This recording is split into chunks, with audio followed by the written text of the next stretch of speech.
Hi there and welcome to Planet America. I'm John Barron. And I'm Chaz Licciardello. This week, a man who says Newt Gingrich would be an absolute disaster as president, and Scot Faulkner should know Newt used to be his boss. And heading the news from Planet America this week, the race for the White House continues. Now, somebody who's very glad that Newt Gingrich isn't winning is a fellow by the name of Scot Faulkner, who Gingrich himself appointed the Chief Administrative Officer of Congress after the Republican sweep of the 1994 midterm elections. That was the one that ushered in the so-called contract with America. But according to Faulkner, Newt's personality flaws and personal infidelities undermined his political achievements. He says that despite this week's results, though, it is unlikely that Newt Gingrich is going to go quietly into the night. Scot Faulkner spoke to us earlier from Washington, D.C. You know Newt Gingrich better than most people. What do you think he's thinking this week? I think he thinks he won. Not a lot of contact with the reality is what you're suggesting about Newt, eh? Yeah, for Newt, it's always a parallel universe. He said these were must-win states in the South, Alabama and Mississippi, a couple of second places. How can he spin that into a win? What he can say is that he beat Romney, and that he picked up delegates and has more delegates than he did before the primaries, and that's how he's going to justify it. Surely even Newt must be able to see, if he really hates Romney, that the way to get at him is for Newt to get out of the race and let Santorum take a shot at Romney unopposed. I think Newt still feels that he wants to have that microphone. He knows the moment he leaves the race and endorses Santorum, or the moment he leaves the race, period, he is no longer going to be on Fox News or any other TV station. And so his ego will not let him leave this race until the bitter end. What does that bitter end look like? Does Newt Gingrich still fancy a scenario where he becomes the Republican nominee and President of the United States? In his world, he still thinks there's a path that way. What would that path look like, given that he can't get to that 1,144 delegates that he needs to become the nominee at the convention? I think what he thinks is that somehow his moon base and other ideas are going to catch fire out there in the heartland, catch fire in New York and California and Texas that are still big states coming up, and somehow Santorum will stumble, Romney will stumble, and everyone will turn to him as the messiah of the Republican Party and conservative movement. I'm sensing you might not agree with him there, Scott, but just to move on there. No, he's in a parallel world. Yeah.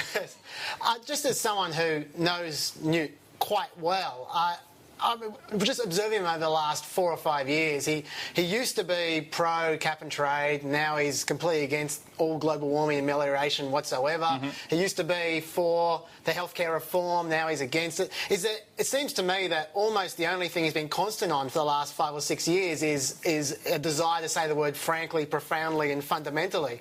I'm just wondering, is there any ideology that you can see that Newt has maintained over the last 10 years or so? No. I mean, the key is that Newt, it's all about Newt and the way his mind functions. He wakes up every morning and it's a new world. It's really the opposite of Groundhog Day. He literally reinvents himself and the world around him every day, and sometimes even during the day. You've picked up his habit of saying literally as well, I can see, Scott.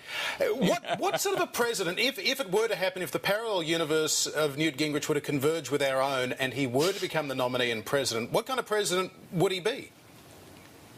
A very dangerous one, because that same world view where basically what he thinks is what's real, even if it is completely based on nothing. Imagine that dealing with an international crisis. Imagine that dealing with even a national crisis. It could be a very frightening world with Newt Gingrich in the White House. I think I actually saw that during Independence Day. But we'll leave that aside for the moment. But talking about momentous events, you were present and working for Newt, Scott, during the impeachment while he was having an affair with Callista. I was just wondering, A, did you guys know what was going on? And B, what effect did that have on the behind the scenes while this was all happening?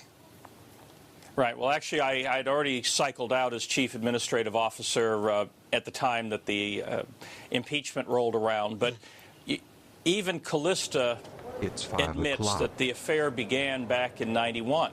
So they were rolled up together even when he was parading around with Marianne, his second wife, and doing Christmas ornaments with the two of their signatures and talking about what a great family man he was. So a number of people knew. I mean, I didn't know until the summer of '96 that who it actually was. I mean, there was a lot of rumors going all the way back to the fall of '95 during the budget battle with President Clinton that Newt had a mistress. And some people knew, and that was really what affected his speakership. You had moderate Republicans who were holding Newt hostage, saying that we're going to expose Callista and your affair and blow everything up if you don't do certain things. And that is why that's really one of the main reasons why his revolution died and why he himself was the one who killed it. Wow. Is all of that personal baggage, Scott, in the past now? He has been with Callista now for more than 2 decades. Would he be able to put that baggage to one side and move on? I don't think so, because the key is that it wasn't a personal issue. It was a policy issue because of Callista's role as a mistress, as a staffer who was basically aspiring to reel in a power broker in Washington, and it happens in D.C. all the time.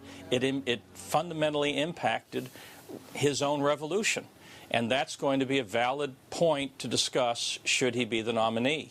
Certainly the Democrats will bring it up. Good point, and nice use of the Newt Gingrich fundamentally as well. But that's all we've got time for, so thank you for speaking to us, Scot Faulkner, and congratulations on working for Newt Gingrich without having to marry him. Yeah. Thanks.